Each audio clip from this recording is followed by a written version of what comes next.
Gentleman from Guam, Mr. Moylan. Thank you, Mr. Chairman.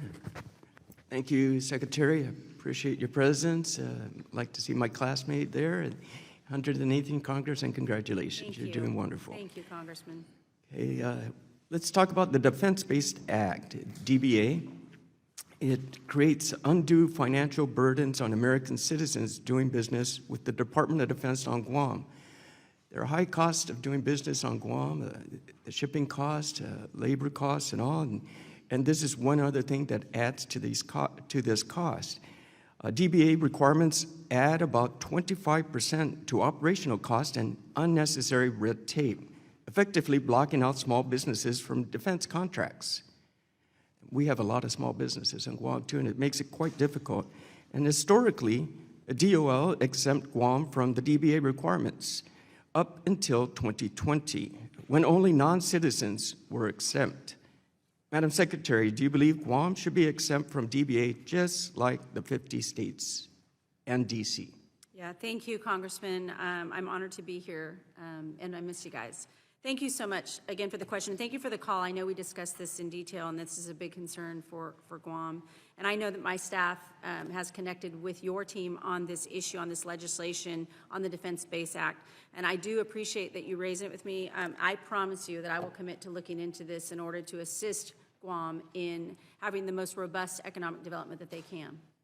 I appreciate that, and that would certainly help our military build-up on Guam. Absolutely. Thank you. Next question is, Guam is trying to expand its apprenticeship programs into new sectors, namely those related to emergency technology and telecommunications. Without additional public financing, what strategies does DOL plan to pursue to ensure the remote and underserved communities like Guam are equipped with the skills necessary to participate in America's growing tech economy? Well, as you very well know and have heard, most recently, the executive order by the president is 1 million apprentices throughout this country. We sit at around 700,000, give or take 20,000. We've added about 83,000 since January 20th, since the president taking office. So it is my goal to be focused on respective states in order to enhance their apprenticeship program, especially in the tech sector. We have seen that pathways to the middle class careers as apprentices can have an average annual salary of about $80,000 if we invest.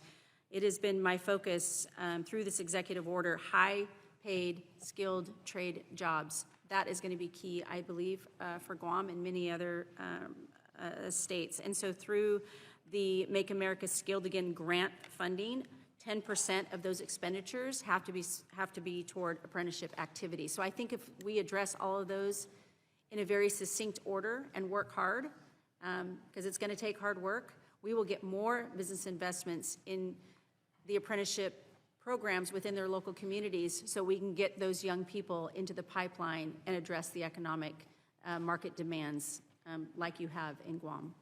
I appreciate that, and that will keep a lot of our workers on Guam, and we need our skilled workers to remain on Guam. That's right. And finally, how does DOL aligning its apprenticeship investment programs to meet the goals outlined in the President's executive order on restoring America's maritime dominance? Yes. And how can the federal government partner with Guam to rebuild America's maritime industries, including ship repair? Well, you have seen that in the executive order with shipmaking, again with apprentices. What the president is doing with the onshoring and reinvestments of tens of trillions of dollars is to address this sector, the manufacturing sector that we have seen decimated really over the last 20 years, where we've seen millions of manufacturing jobs lost. So it is a dedication from the Department of Labor that we assist the president in doing so and building that apprenticeship program, as well as addressing not only shipbuilding, but many other maritime and other sectors for national security as well. So again, we will be working with every state, every congressman in order to address those, and you'll see me in Guam. I'm glad to hear that. And then, of course, our strategic location, Guam, the maritime and ship repair will be very important for our nation to have that so forward in the Indo-PACOM region. So I'm looking forward to of your visit to Guam. We'll be sure to take you around and you can understand our territory. Thank you so much, Madam Secretary. Thank you. Mr. Chairman, I yield back. I thank the gentleman for his excellent example of efficient questioning and timekeeping.